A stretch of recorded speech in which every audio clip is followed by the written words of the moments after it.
दिन द्विपहरे महिला बेकरू अढ़ई भरी ओजनर सुना चेन नहीं गले दुर्बृत्त। केन्दुझर टाउन थाना माइनिंग रोड रु महिला बेकरू अभिनव उपाय होईछि एही लुट।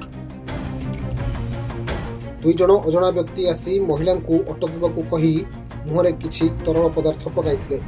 एहापरे पुओ प्रति विपद अछि, बेकरू सुना चेन खोली 41 पाद चलिबाकू कहिथिले।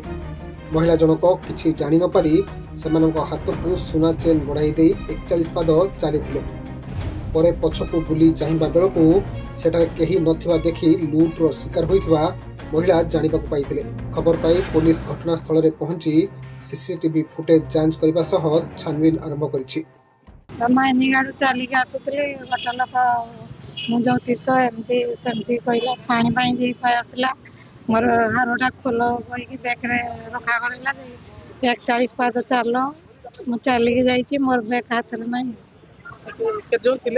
दुई जन थे जड़े सर्विस करे कबरदारे सेमती कौन जाए कहला मो मार डायबिटीज एमती सेमती ज्योतिष बोली कहता हिंदी मु हरिद्वार आसती हिंदी नहीं मत तो 41 पाद चल एमती पानी मुझे सहित हाथ केमती हल्ला तुम माइंड केमती 41 पाद चली चाहला मो पाखे कहले हारटा खोल ना तुम पुअर एमती क्षति हम एमती सेमती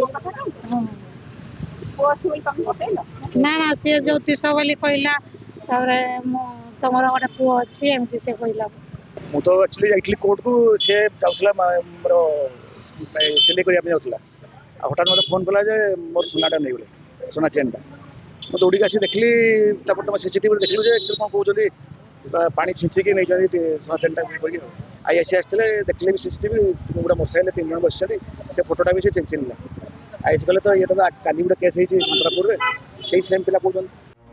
केन्दुझरु मनोज घिसिंग रिपोर्ट, खबर ओडिशा।